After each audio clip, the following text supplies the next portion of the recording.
50 years after the first humans set foot on the moon, the modern space race is dominated by the names like Richard Branson, Jeff Bezos, and Elon Musk. But there are other self-made billionaires who are also major players in the fast-growing industry. They just like to fly under the radar. Morgan Brennan introduces them to us from Houston, Texas. Fadi and Aaron Osman, the husband and wife team behind Sierra Nevada Corporation, are the other billionaires funding space. SNC's vision in general have been being a disruptive innovator. So our claim to fame is that we can come in and challenge the status quo and bring affordable, innovative solutions. Theirs is a story of the American dream. Turkish immigrants who came to the U.S. with virtually nothing. The Osmonds bought out their small employer in 1994, using their home as collateral, building a defense heavyweight that competes against the primes, growing from 20 employees to 4,000.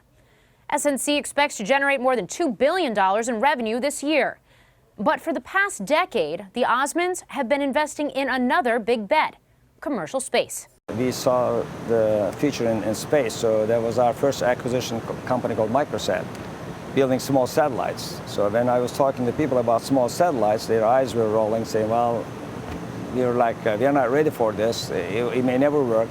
And look where we are now. Everybody is now building thousands of satellites. Fadi expects SNC's business to triple in size within the next 5 years, and space will be crucial to that growth. Sierra Nevada is a systems integrator. We are not, if you look at like SpaceX or Blue Origin, they're building rockets, kind of a single focus companies that are really owned by people who have many other businesses. That's not their primary focus. Look at Branson, look at Bezos and Musk.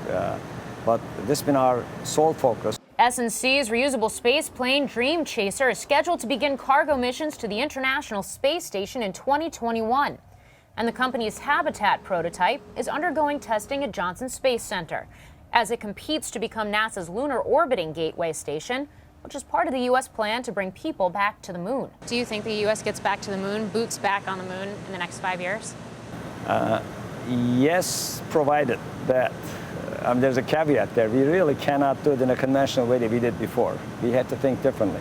We need to leverage the commercial space. We need to leverage entrepreneur companies like Sierra Nevada, like SpaceX and Blue and others to find the best, because it needs to be a teamwork. The Osmonds preferred to avoid the public eye until now. That's a change in our approach, because being privately held, 100% owned, there's been no shareholders, nobody else, and we really didn't see the need. It actually helped us in some of the programs that we get involved, but now it's different. Visibility is important because when people don't know what we are doing, it works in a defense environment, but this is a lot different. For Nightly Business Report, I'm Morgan Brennan at the Johnson Space Center in Houston, Texas.